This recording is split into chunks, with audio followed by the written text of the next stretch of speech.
We've created a text based on the stories that were told to us by people who lived in the Paġġatur building. It's our interpretation of their life and of the history and the changes that have happened in this building.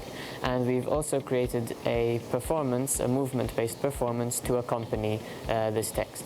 Our creative process was heavily reliant on conversations we've had with the locals and really uncovering the stories of the space, but we were also aware that we didn't just want to do storytelling or steer into nostalgia. We also wanted to make direct reference to the present.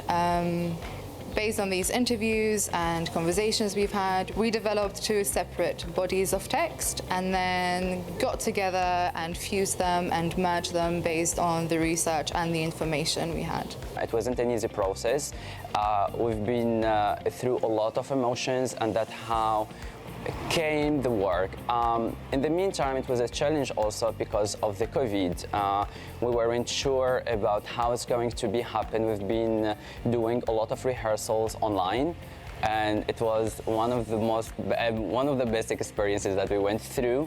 It's been great working alongside such a fantastic team, particularly Elise, and that is something I think us are very, very grateful for.